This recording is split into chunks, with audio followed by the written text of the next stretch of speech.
안녕하세요. 절대값TV의 명품 PD 한PD입니다. 자, 새로운 윤석열 정부가 시작됐고 인수위를 출범시켰어요. 자, 인수위에서 부동산 관련한 위원이 없다고 해서 충격적인 반응이 나왔어요. 앞으로 부동산 정책을 어떻게 펼 것인가는 이 부동산 인수위에서 어떤 사람들이 기용이 되고 그들이 어떤 정책을 세워나가느냐 그거에 달려있거든요. 자, 그 새 정부의 어떤 부동산 정책의 색깔을 파악하기 위해서는 인수위 위원들의 어떤 그 나오는 부동산에 관한 정책들이 중요하다. 자, 그런데 인수위에 부동산에 관한 전문가가 없다. 자, 그런 충격적인 반응이 나왔기 때문에 그것에 대해서 오늘 한번 알아보고 앞으로 어떻게 될 것인가를 우리가 한번 예상해 보겠습니다. 어떤 전문가들이 들어오냐에 따라 앞으로의 정책 방향을 읽고 우리가 선 대응이 가능해요. 박근혜 정부 때 인수위에서 그 서승환 전 그 국토부 장관이 인수위원으로 참여했고 실제로 서승환 인수위원이 국토부 장관이 되었어요. 그래서 아주 시장에 딱 맞는 정책을 펴서 그 시장이 안정되게 정책을 펴 나갔죠. 인수위의 위원급 위원 부동산 전문가가 없다고 그래요. 이게 왜 충격을 사실 그 서울에서 당선인의 표가 많이 나온 것은 부동산 민심이잖아요. 특히 강남에서 강남 상구, 송파구 그런 지역에서 당선인이 거의 70% 몰표가 나오지 않았습니까? 자, 그래서 당선된 거잖아요. 그러한 민심을 얻고 당선된 사람이 당선된 정부가 새 정부가 부동산 전문가가 없다. 자, 그러니까 충격으로 받아들이고 있는 거예요. 자, 그러나 이제 윤 당선인 측, 자, 그 대변인 측에서 나온 얘기는 부동산 전문가는 전문위원. 자, 이게 이제 전문위원으로 편입한다고 그러나 인수위원이 있고 그 밑에서 또 그 일하는 실무진이 있지 않겠습니까? 자, 그 전문위원으로 편입될 거라고 해요. 이 전문위원이 이제 조타수 역할을 한다는 거죠. 그 전문위원회 바로 그 부처의 전 현직 공직자 그리고 현업의 밝은 전문가들이 편입돼서 활동을 하게 될 것이라고 이야기를 하는 거예요. 자, 그러나 제가 생각하기에는 부동산 민심이 폭발해서 서울시장도 지금 국민의힘이 이겼고 대선도 이겼는데 특별 분과라고 해야 되나? 분과조차 조성하는 것은 제가 보기에는 어떤 그 행정적인 실수 놓친 것 같아요. 제가 보기에는 분명히 부동산에 관한 그 어떤 분과는 있어야 되는데 자, 그게 없었다는 거죠. 예를 들어서 지역 균형 발전의 분과, 코로나 위기 극복에 관한 분과. 자, 그 분과 개념으로 경제 2분과에 포함을 시켜서 출범을 했어야 되는데 그것도 안 했다라는 거예요. 그러니까 충격적으로 받아들이는 거예요. 이건 제가 보기에는 국민의힘이 실수를 한 것 같다. 자, 그래서 이제 시장의 반응이 나오고 대변인들이 이 분과에 포함을 시켜서 전문위원을 인수위에 참여시킬 거라는 거예요. 그러나 그 헤드쿼터가 있어야 되지 않겠습니까? 인수위원회 위원급으로 한 명이 있어야 되는데 그걸 고용 안 했다는 게 실수라는 이야기죠. 자, 윤석열 캠프에서는 부동산에 관한 정책을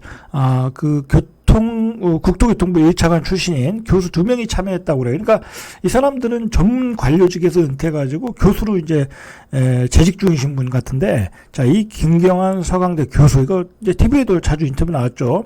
한만희 서울시립대 교수, 이 2명을 비롯해서 4명 정도가 부동산 정책 계획을, 공약을 세우는데 기여를 하였고, 이런 분들이 앞으로 참여할 것이라는 거예요. 그러니까 이런 분들이 이제 인수위원으로 참여를 했어야 되는데, 이제 그게 누락되었다라는 맥락 같아요. 자, 그리고 나오는 게 이제 친오세훈계의 그 인물, 그 친오세훈계로 분류되는 김성보 서울시 주택건축본부장, 자, 실무위원으로 파견돼 오세훈 서울시장과 부동산 정책 기조를 같이 할 것이라는 예상을 지금 하고 있어요. 김 본부장은 오 시장이 서울시장으로 재임하던 시절에 2006년과 2010년 2회 도시계획과 주택정책을 담당했던 분이에요. 그러니까 아주 전문가죠, 전문가. 자, 이분이 참석할 것이다. 자, 이 얘기는 뭐예요? 서울시의 정책과 앞으로 윤석열 정부의 부동산 정책은 같은 궤도로 간다는 거죠. 간다는 거죠.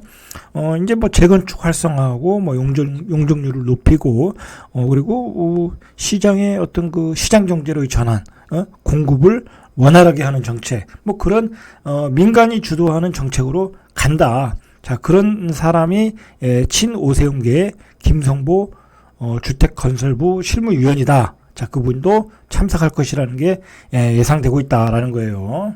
자, 이제 이런 걸 알면 앞으로 윤석열 정부의 어떤 그 시장의 방향이 잡혀지는 거죠. 자, 이렇게 우리가 딱 보면은 과거의 그 좌파 정부와는 확실히 달라요.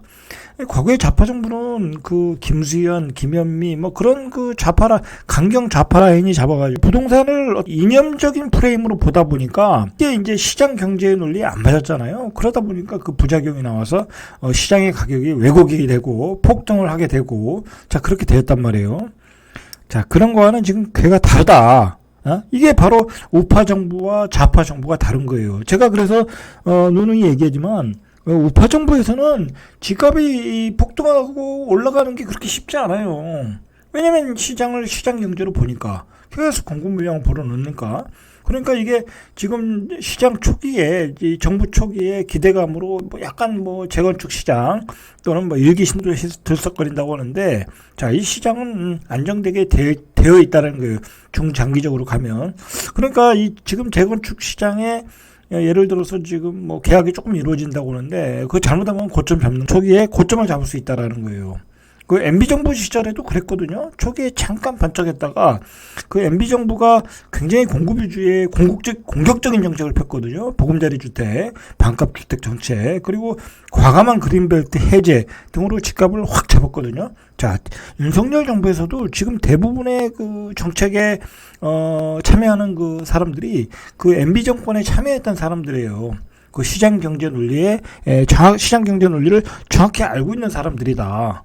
자, 그 사람들이 결국은 과거의 집값을 잡는데도 이분들이었고, 자, 이분들이 정책을 또 펴낼 것이라는 거예요. 그래서 이제 시장에 그런 충격적인 반응이 나오니까 대변인 그 윤석열 정부에서 투기 부서를 만든다라고 했어요. 현재 인수위 내에 별도의 부서를 만드는데 현재 인수위에 구성된 지역균형 발전 특위, 국민통합특위, 코로나 비상대응 특위 이런 특위 개념으로 만든다는 거죠. 이제 특위의 이 본부장이 누가 되느냐 이제 그게 관건이겠죠. 자, 이 윤석열 정부의 정책 방향은 딱 그 세 개로 나누면은 부동산 세제 개편을 통한 시장 경제의 복귀. 자, 그렇게 보시고 재개발 재건축의 규제 완화를 통한 공급 위주, 민간 공급 위주, 자, 그런 정책. 자, 그걸 약속했잖아요. 이런 정책으로 이제 큰 변화가 있을 것으로 좀 예상을 하고 있어요. 자, 이걸 입안한 사람이 이제 김성환 서강대 교수, 전문위원급이 되겠죠. 김성환 서강대 교수와 신교원 건국대 교수, 뭐 이런 분들이 거론되고 있다고 그래요. 이 신교원 건국대 교수는 좌파 정부 시절에 좀 바른 말을 많이 해서 좌파 정부의 눈에 벗어나신 분이었죠. 그런 분이니까 당연히 이제 또 보수 정부에서 이분을 이제 끌어들이려고 하는 그런 것 같아요. 자, 그래서 국토부 국실장급 2명, 과장급 2명 이렇게 파견을 한다. 자, 그렇게 해서 인수위에 제출했다라고 알려지고 있어요. 자, 그래서 이 전문위원이 이제 누가 되느냐인데 이제 이 전문위원 앞에서 말했듯이 이제 조타수 역할을 할 것이다. 자, 그래서 부처 전 현직 공직자들이 참여할 것이다. 앞에서 말한 교수님들, 뭐 국토부의 과장 실장급들. 자, 그리고 이제 현업의 밝은 전문가급들도 전문위원으로 편입되게 된다라는 거예요. 자, 이 현업이라는 게 이제 그 부동산 전문가들이 있잖아요. 이제 파워블로거라든지 뭐 그런 분들. 자, 근데 우리가 이 현업의 밝은 전문가들의 참여가 굉장히 중요해요. 이 국토부의 국실장급들은 말 그대로 이 관료 세계잖아요. 그러니까 현장을 잘 몰라요. 자, 그 부족한 부분을 현업의 전문가들이 참여해서 그 인수위에 참여해서 앞으로의 그 부동산 그 시장 경제에 맞는 정책을 내놓을 것이라는 거예요. 자, 현업에서 누가 전문가로 기용될까? 이게 관건이죠. 저 개인적인 그 바람은 뭐냐면 한 3, 40대 그 나이 많이 드신 분들 있잖아요. 그런 분들 말고 맨날 그 똑같은 소리 하시는 그 전문가들 있잖아요. 그런 분들 말고 이 3, 40대에 적극적으로 시장을 공부하고 그리고 많은 그 글들을 쓰신 분들 그리고 많은 유튜브 활동 하시는 분들 자, 이런 분들을 좀 현업으로 참여하는 것도 괜찮다. 예를 들어서 이제 저 개인적으로는 뭐 저와 시장을 보는 관이 좀 다소 틀리긴 한데 빠숑 뭐 그런 사람들은 그래도 부동산 그 인사이트가 뛰어나잖아요. 어쨌든 그 전문가로서는 뭐 뛰어난 분이잖아요. 그런 분들 뭐 아니면 그 아포유 같은 분들 그런 분들 위주로 이렇게 활발하게 활동하신 분들 그리고 시장을 계속해서 관찰했던 분들 그리고 좌파 정부에서 시장의 정책의 문제점을 잘 파악하고 있는 분들 그런 분들을 시장의 현업 전문가들을 적극적으로 인수에 집어넣어야 되는 이 관료들만으로는 안 된다. 교수님들은 또 틀리잖아요. 교수님들은 또 틀리거든요. 자 그런 분들 자 그리고 그 안철수 캠프에 예를 들어서 그 권대중 명지대 부동산학과 교수 이런 분들이 참여를 하였다고 해요. 자 그런 저 개인적으로는 이 권대중 교수님도 괜찮아요. 아주 그 시장을 보는 시각이 굉장히 객관적이고 아주 그 본인도 몸소 실천을 잘 하시는 분이에요. 이런 분들도 인수위에 적극 추천하실 수 있는 분들이다 뭐라고 생각해요. 윤석열 정부의 앞으로의 방향은 인수위원 전문가 선발이 방향을 결정할 텐데 결국은 시장을 정상화하는 방향 그리고 대출을 정상화하는 방향. 여러분, 이 대출도 그래요. 예를 들어서 얼마 전에 그 고덕 롯데캐슬 있잖아요. 자, 그게 매매가가 한 16억 정도는데 분양가는 한 7억에 해서 로또 당첨이라고 얘기가 나왔잖아요. 근데 그거 당첨이 돼도 16억이 되니까 대출이 안 나온다는 거야. 자, 이게 말이 돼요? 예? 그러면 돈 있는 사람만 당첨이 된다는 거잖아요. 그것도 말이 안 된다. 강남을 살든 뭐 어디 10억이 넘든 15억이 넘든 똑같이 대출을 정상화해야 된다는 거예요. 이 좌파 정부가 잘못했던 게 그거잖아요. 돈 없는 사람은 대출 못 받게 해서 돈 있는 사람만 집을 사서 돈 있는 사람만 자산을 늘렸잖아요. 자, 이런 거 정상화해야 된다.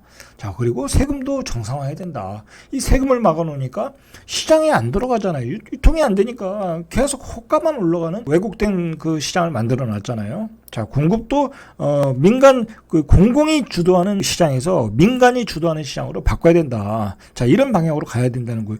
작년에 재건축 재개발 추진한다고 서울 도심에서 공공이 주도해서 재개발 재건축을 하겠다고 하는데 세상에 공공이 주도해가지고 재개발 재건축이 되겠습니까? 예? 거기다 임대 아파트 팍 지어주고 용적률 높이면 그게 되겠습니까? 그거 되지도 않아요. 실제로 그 실적이 나오지도 않고. 자, 그런 정책들 다 폐기하고 민간이 주도하는 그 공급 위주의 정책을 펼쳐라. 자, 이런 방향으로 분명히 나갈 거예요.